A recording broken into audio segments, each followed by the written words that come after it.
In the mid-1970s, the motorcycle world was at a crossroads. The era of wild, noisy, fuel-guzzling two-strokes was threatened by increasingly stringent emissions regulations and a shift in market preference towards cleaner, more efficient four-strokes. In the midst of this transition, Kawasaki introduced a motorcycle that served as a farewell, an elegy to a legendary dynasty. That motorcycle was the Kawasaki KH400. To understand the KH400, we must look back at its predecessor, the Kawasaki S3 Mach 2 400 series. Together with its bigger brothers, the H1 500 and H2 750, the series earned a fearsome reputation.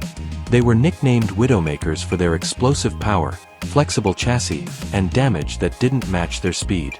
These motorcycles were street rockets that demanded a high level of skill and courage from their riders. The production of the Kawasaki KH400 did not last long, starting from 1976 until around 1978. Its presence seemed to mark the last chapter of Kawasaki's three two-stroke dynasties. Shortly after, Kawasaki shifted its focus entirely to developing the Z series with a four-stroke engine, which later became legendary in its own right. Since January 2025, Kawasaki has been shaking up the automotive world with short teaser videos featuring the distinctive sound of a two-stroke engine with no further explanation as to whether the engine is for a street bike, dirt bike, or any other type. Speculation is mounting.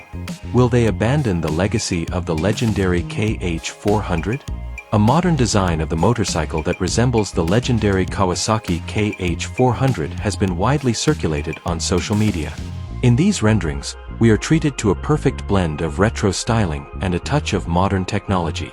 The motorcycle retains the iconic design lines of the KH400, featuring a teardrop-shaped fuel tank in dark green and classic horizontal black stripes adorned with large Kawasaki lettering.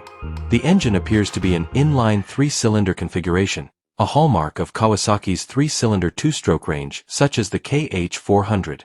The sturdy cylinder block and large cooling fins suggest a potential engine capacity of around 400 cubic centimeters, with the chrome-plated crankcase adding a touch of luxury and cleanliness. The distinctive three-stroke two-stroke exhaust system is also present, exuding a nostalgic aura while promising high performance. To this day, Kawasaki remains tight-lipped. There has been no confirmation, no official announcement. All of this is still speculation born out of collective longing. However, the rumors persist because they represent a hope.